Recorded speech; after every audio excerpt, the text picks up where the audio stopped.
What's up, everybody? I'm Ryan Missler.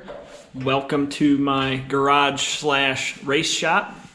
Last couple of videos we followed around a couple sprint car drivers, Jamie Miller and Craig Mintz. I hope you guys enjoyed that. Amber and I had a good time doing that, but it is time to get back to working on our own stuff. I've been procrastinating enough, so let's go.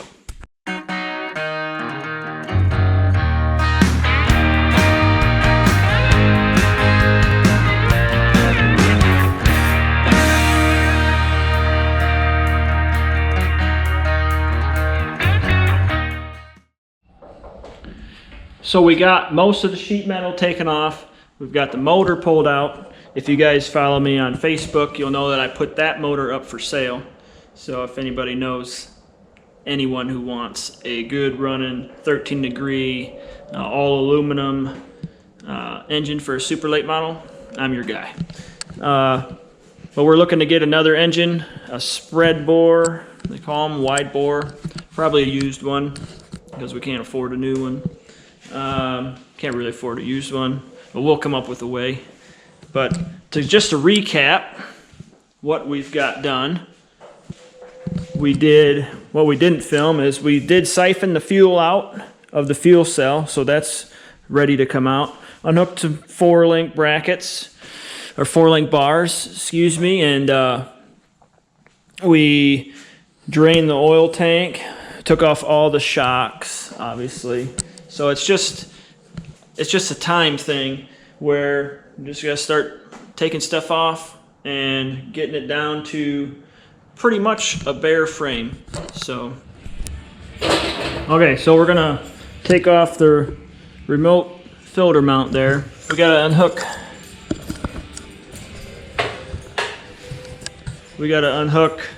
One oil cooler line here, and should be able to just take it off the mount there.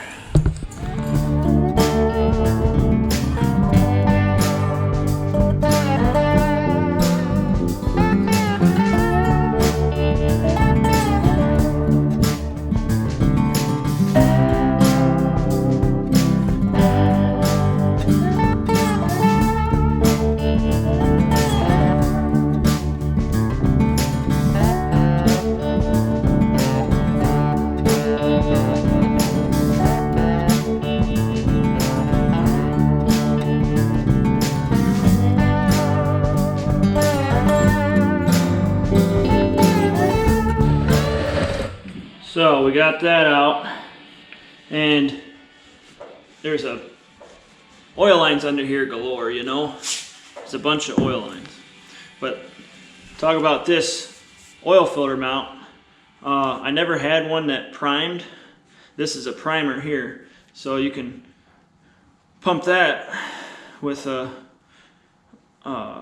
cordless drill or an impact, and it primes your system before you start your engine. And I must say it worked pretty good this year. So yeah, Peterson didn't give that to me or anything. I just I bought that because I wanted it, and I thought that they worked good.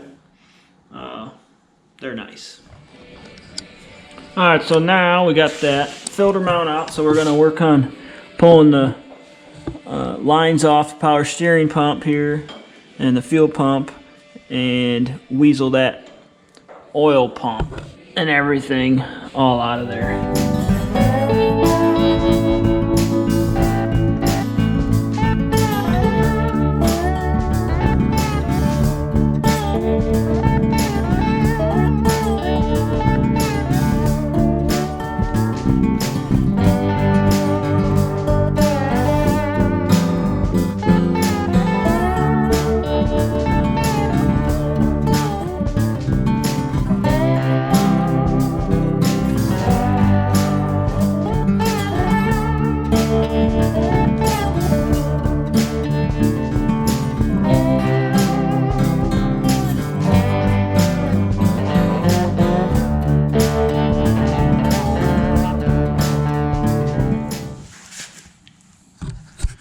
Yeah, see, with it all together, it's a lot.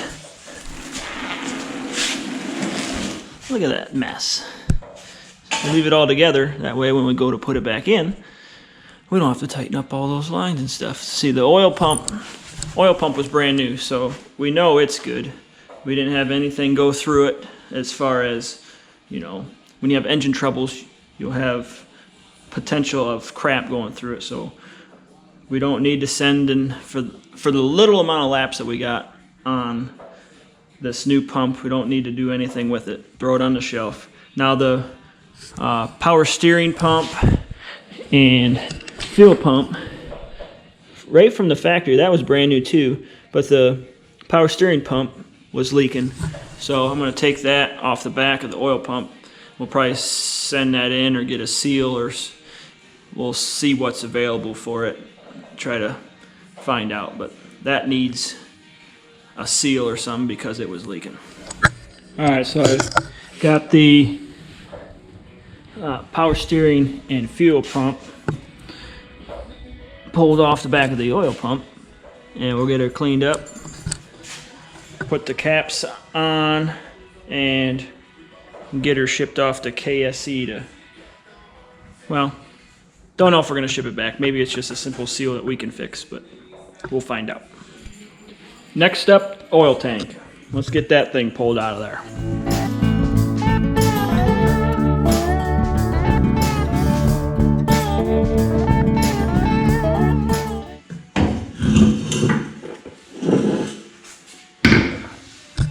There, that was pretty simple. Everything was already unhooked, just had to loosen up the clamps, and out she is. Okay, so now we're going to pull the power steering rack and servo off, and should come off fairly simple. We just got to loosen up the shaft here, pop off that split collar. That'll slide off, which we probably wouldn't even have to take that off, but we're going to take that off before. We got to take off this tie rod end, that tie rod end, and loosen up the bolts underneath. And I already unhooked the line, so everything should just come right off of there.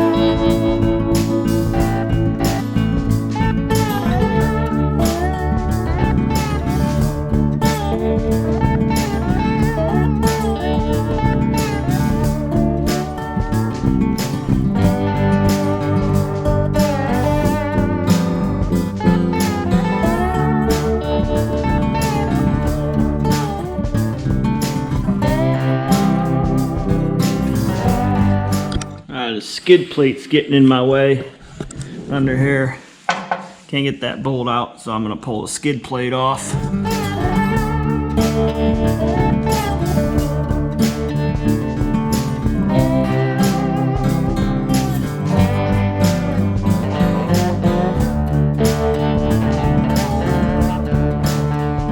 So there it is. This boot here has a rip in it. It's not too bad. I've seen a lot worse, where the whole boot gets ripped off and then it's just packed full of mud and crap. But there's bushings in here that need replaced. Let's try and see if you guys can see this. Without taking the boot off, you can see I'm holding the rack tight down. You can see the play in that. I don't know. That's just loose on the end where it threads on. But there's also play, like, whoops. There's also play here where the rack shaft itself goes through the housing, and there's bushings, one on each side here, one in here, and those get wore out, so they need replaced. That one's really loose, so I don't know if it's really loose, but it's got up and down play. Maybe that's just the rack on the bottom, but for whatever reason, it's good to send them in, get them looked at, gone through, so you don't have any problems during the season. Okay, so we got some suspension components to take off the front, and we're gonna do that right now. But first, today is my dad's birthday. He is 78. His name's Norb, and it'd be cool if you could tell him happy birthday below in the comments. Very tight. Don't be such a wuss. Alpha up.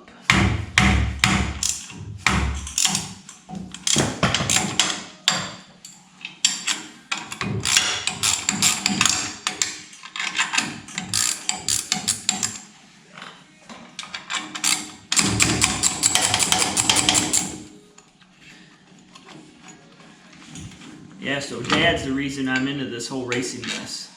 Because back when I was, I don't know, 5, 6, 7 years old, my dad and my older brother would go to the races at Attica.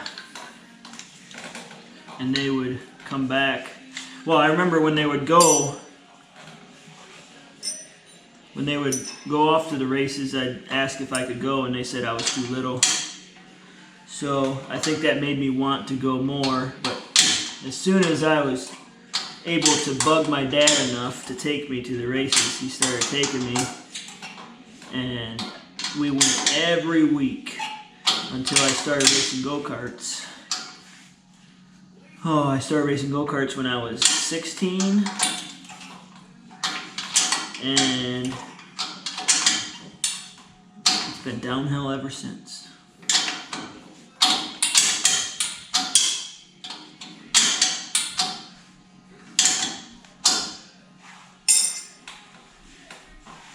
Come on.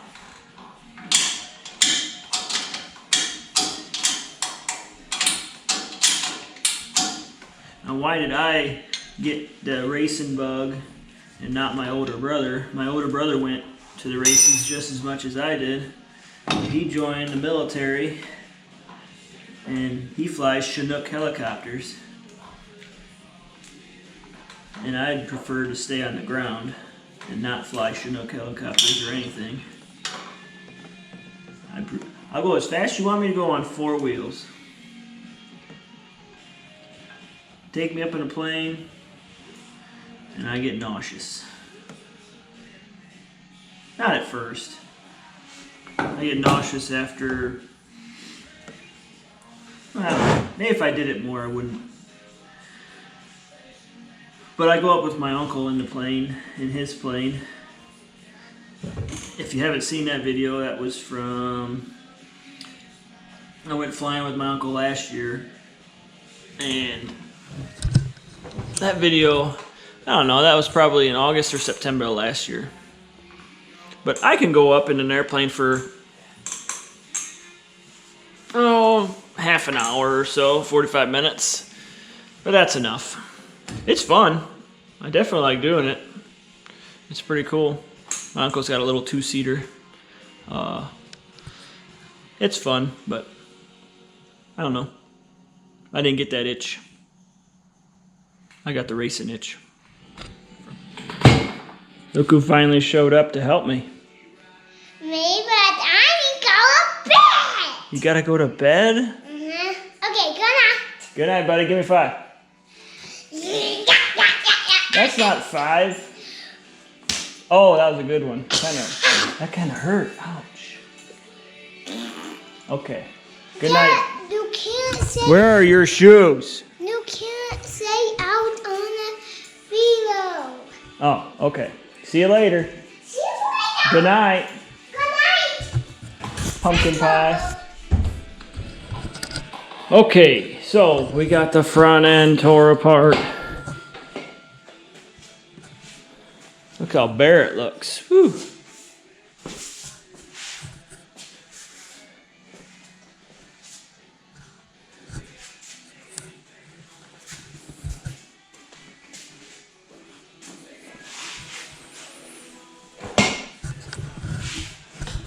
So other stuff we're gonna take off is power steering tank. We'll take this decking off. We'll take that decking off. We'll pull the rear end out. We're going to pull the fuel cell out, the battery, my helmet blower, the switch, drive shaft, J-bar, lift arm, fire extinguisher, 6-coil mount, 5th coil mount, and of course the transmission and the bell housing, shifter linkages, battery cable. All that stuff will come out and we'll get this thing bare. So that's it. Thanks everybody. We'll see you real soon. We're gonna keep tearing this apart.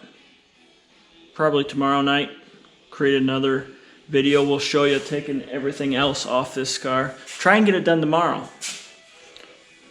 Yeah, so thanks everybody for watching. Subscribe, like, if you haven't already. Comment below what you thought. Wish my dad a happy birthday. He would appreciate that. He watches every one of these. So we'll see you later.